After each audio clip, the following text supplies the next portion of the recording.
Matapos targetin ng grupong Houthi ang mga oil facilities ng Saudi Arabia, ang mga puwersang panghimpapawid ng Saudi at Amerika ay sanib puwersang nagsagawa ng airstrike sa Iraq bilang ganti. Tila hindi pa nakontento ang Saudi Arabia at muli nitong binalikan ng Iraq at binomba, habang ang Amerika naman ay binomba din ng Iran at winasak ang mga dose-dosen ng target. At dahil sa nasira ang mga oil facilities ng Saudi ay inalok naman ng Israel ang Saudi na gamitin ang kanilang mga pipeline upang mapabilis umano ang kanilang pag-export. Kaya't para malaman ang buong detalye ay tumutok at makinig na mabuti.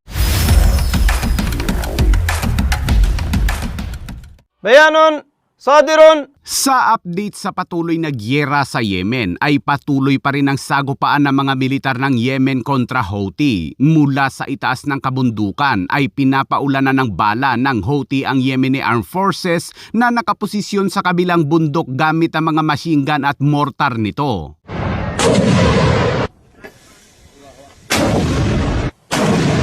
Hindi naman nagpapatalo ang militar ng Yemen at gumaganti rin ng putok.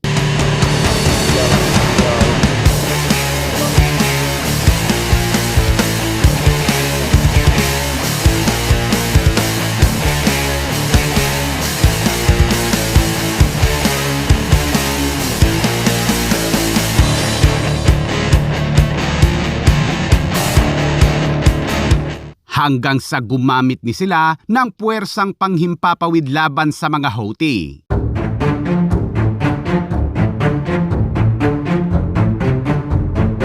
Bahagyang naapektuhan naman ang kita ng Saudi Arabia matapos tamaan ng Houthi at Iran proxy sa Iraq ang oil facilities ng Saudi. Sa ginawang ito ng mga proxy ng Iran ay ikinagalit ito ng Saudi Arabia, kaya't bilang tugon ang Saudi Arabia at Amerika ay sanib puwersang naglunsad ng airstrike sa Iraq at tinarget ang mga base ng Shia militia sa Iraq.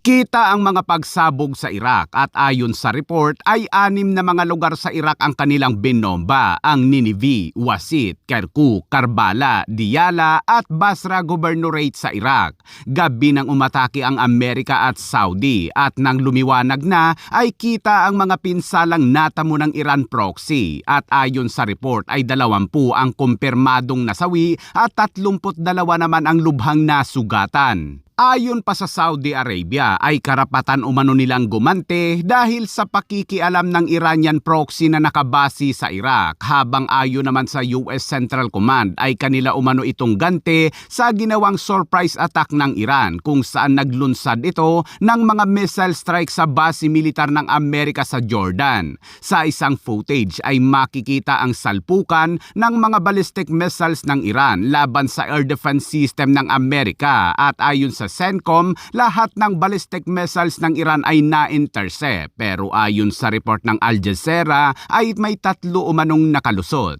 Habang tila hindi pa nakontento ang Saudi Arabia sa joint strike kasama ang Amerika dahil maliwanag na nang muling naglunsad ng second wave ang Saudi Arabia sa Iraq gamit ang kanilang mga US-made F-15 fighter jets. Yo Ali! Yo Ali! Yo!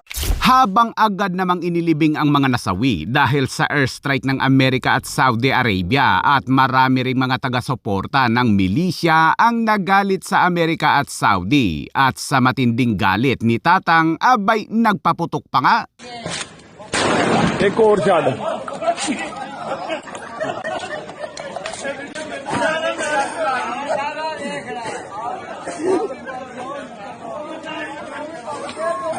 Samantala, ngayong nasira ang ilang bahagi ng oil facilities ng Saudi Arabia ay lumabas sa mga ulat na nakipag-usap umano ang Israel sa Saudi na gamitin ang kanilang oil pipeline mula sa Ilat hanggang Ashkelon pati na ang daungan ng Israel upang mapabilis ang pag-export nito. Pero hindi pa kumpirmado kung tinanggap ng Saudi ang alok ng Israel dahil kahit na gamitin umano nila ang pipeline ng Israel ay malayo pa rin umano ang lalakbayin ng mga tanker nito. Ayon sa report, ang nasabing pipeline ng Israel ay hindi na nila ginagamit ilang taon matapos itong itayo ng Israel at Iran noong 1968, noong mga panahong magkaalyado pa ang Iran at Israel.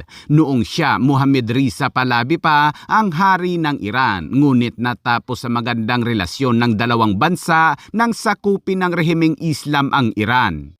A pipeline built by Israel and Iran back when they were allies, repurposed now that they are bitter enemies. That's the story hiding inside Israel's newest oil pitch to Saudi Arabia. Israel's energy minister has proposed linking Saudi Arabia directly to the Trans-Israel pipeline, also known as the Eilat-Ashkelon pipeline. It acts as a land bridge pumping crude from the Red Sea across Israel to the Mediterranean for export to Europe.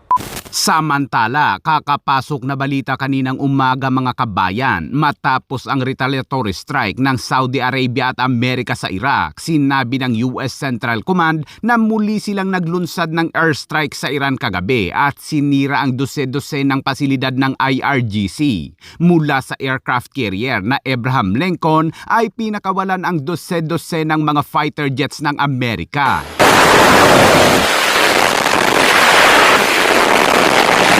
Kasunod niyan ay kita ang mga malalaking pagsabog sa Abadan pati na sa iba't ibang bahagi ng Iran. Pakistani.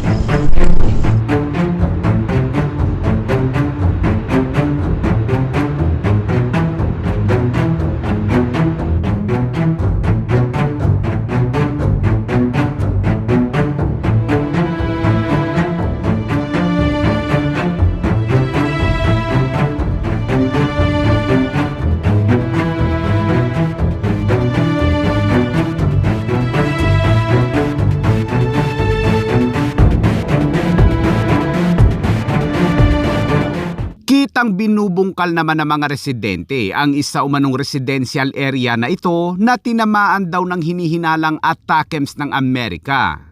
Grabe talaga ang Middle East mga kabayan. Mula noon hanggang ngayon ay hindi pa rin matapos-tapos ang kaguluhan sa kanilang rehiyon. Sa ngayon ay nasasaksihan na natin ang mga tulay na nangyayari at maaksyong mga bakbakan dahil sa mga social media.